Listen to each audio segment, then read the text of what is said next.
Question number 7 में देखो PFP 7 है और इस टॉपिक की लास्ट पीएफपी है और इजी भी है, अंडरस्टैंडेबल भी है। बस दो केस दे रखे हैं इस पीएफपी के अंदर। क्या दे रखा है मैं आपको सिंपली समझाने की कोशिश करता हूँ। आपके पास एक पार्टिकल है और नीचे स्प्रिंग रखा हुआ, आपने इसको ऊपर से ड्रॉप कर दिया। तो जब ऊपर से ड्रॉप करोगे तो लेट अस सपोज कि ये h हाइट से आपने ड्रॉप किया है, तो स्प्रिंग जो है इस बार वो x दब गया। ठीक है, तो एक केस तो ये है। तो इसमें आप लगा दोगे total loss of potential energy of the particle is equal to the potential energy stored in the spring. बस खत्म। अब दूसरे केस में क्या है, हमसे कह रहा है कि कितनी हाइट से इस पार्टिकल को गिराओगे, कितनी हाइट से इस पार्टिकल को गिराओगे ताकि स्प्रिंग जो है वो कुछ और अलग डिस्टेंस तक कंप्रेस हो जाए। तो ये दो केस बन चुके हैं, बड़े इजी हैं। आपको दूसरी जो कंप्रेशन दे रखी है वो दे रखी है इतने का होना चाहिए। ठीक है, तो आप यहाँ पर सॉल्यूशन लिखो, सॉल्यूशन लिखो। आप कहोगे लेट्स से फर्स्ट केस में let's say particle is dropped from h height। Particle कहाँ से गिरा है? h हाइट से। तो जब पार्टिकल h हाइट से गिरेगा तो उसकी पोटेंशियल एनर्जी में कमी कितनी आएगी? एक तो वो mgh वाला हिस्सा, दूसरा x और दबेगा स्प्रिंग तो mgx वाला हिस्सा। टोटल देखोगे तो mgh plus x total potential energy loss होगी किसकी? पार्टिकल की। तो आप कहोगे loss of potential energy of particle. अच्छा, जितनी पोटेंशियल एनर्जी को लॉस करेगा पार्टिकल स्प्रिंग के अंदर उतनी ही पोटेंशियल एनर्जी स्टोर हो जाएगी। तो is equals to potential energy stored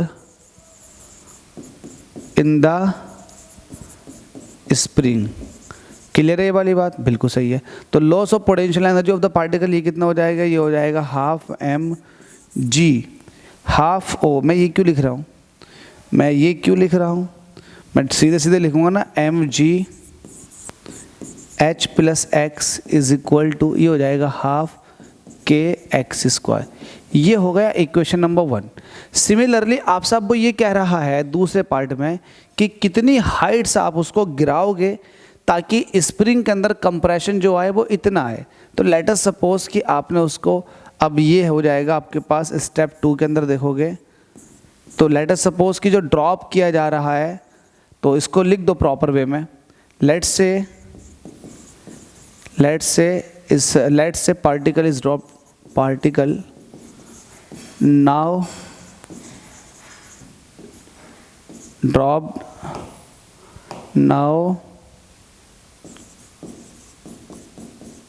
dropped from h dash height.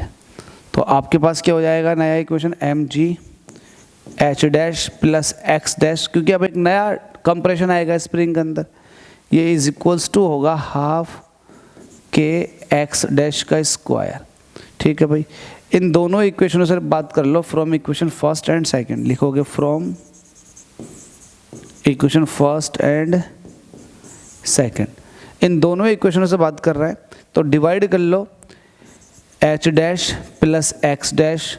देखो यहाँ पर क्या था? इससे पहले mg था, mg h dash plus x dash, और नीचे क्या हो जाएगा?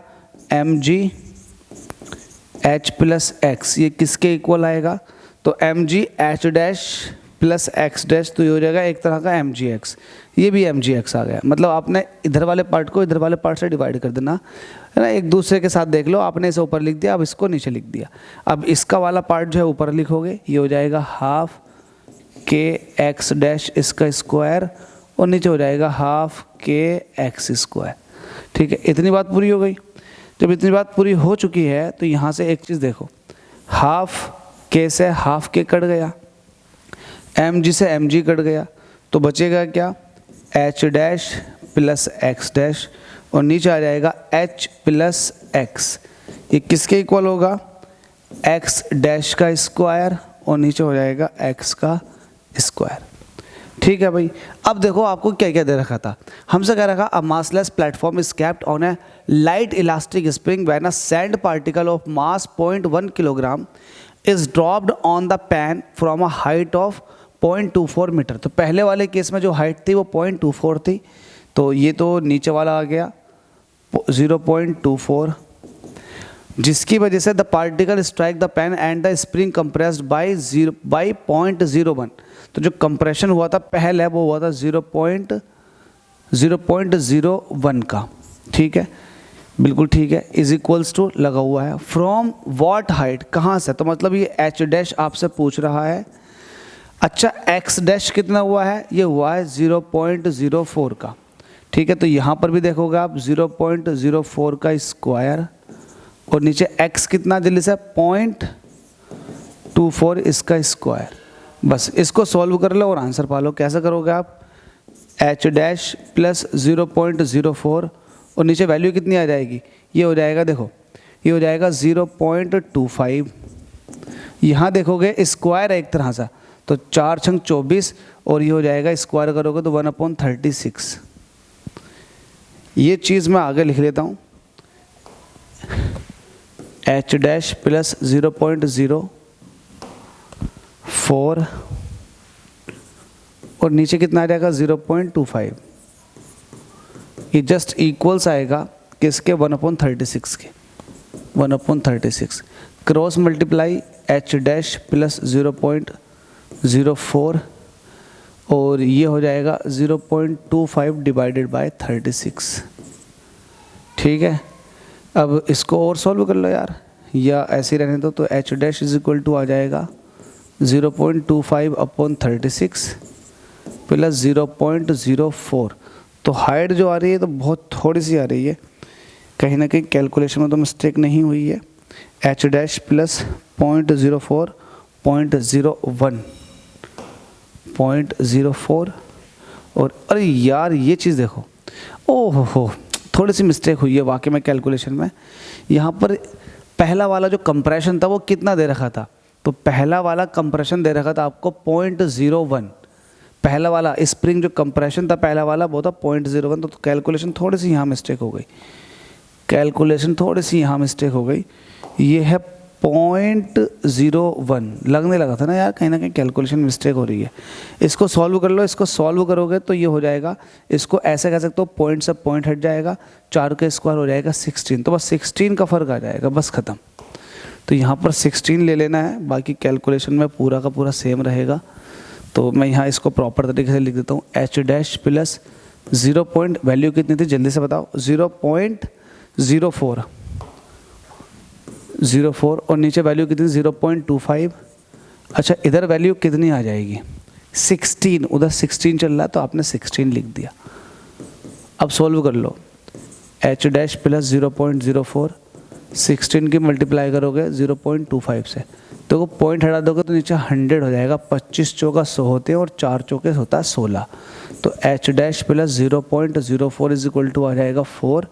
एच डैश चाहिए तो 4 माइनस 0.04, तो एच डैश आपको चाहिए 4 में से 0.04 निकालोगे तो 10 में से 4 निकालोगे तो 6 बचेंगे और ये 9 बचेगा, तो 9 ऐसे रह जाएगा 3.96, तो वैल्यू आ जाएगी 3.96 मीटर। तो जो नई हाइट होगी वो 3.96 मीटर की होगी, जिसकी वजह से स्प्रिंग के अंदर जो कंप्रेशन निकल कर आएगा वो आएगा 0.04 मीटर का। तो उम्मीद करता हूँ समझ में आ गया होगा। मेन चीज़ थी ये वाला इक्वेशन बनाना। अब ये इक्वेशन कैसे बनाया, 2 केस बन गए, दोनों में आपस में एक दूसरे को डिवाइड कर दिया। चाहो तो इसको डिवाइड कर दो दूसरी वाली से, चाहो तो दूसरी वाली को डिवाइड कर दो पहली वाली से। कुल मिला के ये निकल कर आ जाएगा आपके सामने, और जब ये निकल कर आ जाएगा तो ये मेन इक्वेशन है, h dash plus x dash is equal to x dash का स्क्वायर और नीचे h plus x is equal to x का स्क्वायर। मतलब ये प्रोपोर्शनैलिटी में स्क्वायर कर रहा हूँ, इज इक्वल टू का मतलब तो मेरा पूरे से है, ठीक है। तो ये बड़ा इजी सा क्वेश्चन है, आप बस इस पर ध्यान दें, प्रैक्टिस करें। अगर प्रैक्टिस करते हैं, ध्यान देते हैं, तो इस तरह के क्या और भी टफ क्वेश्चन आ जाएंगे तो आप कर देंगे। Thank you so much. SL का एक और क्वेश्चन खत्म।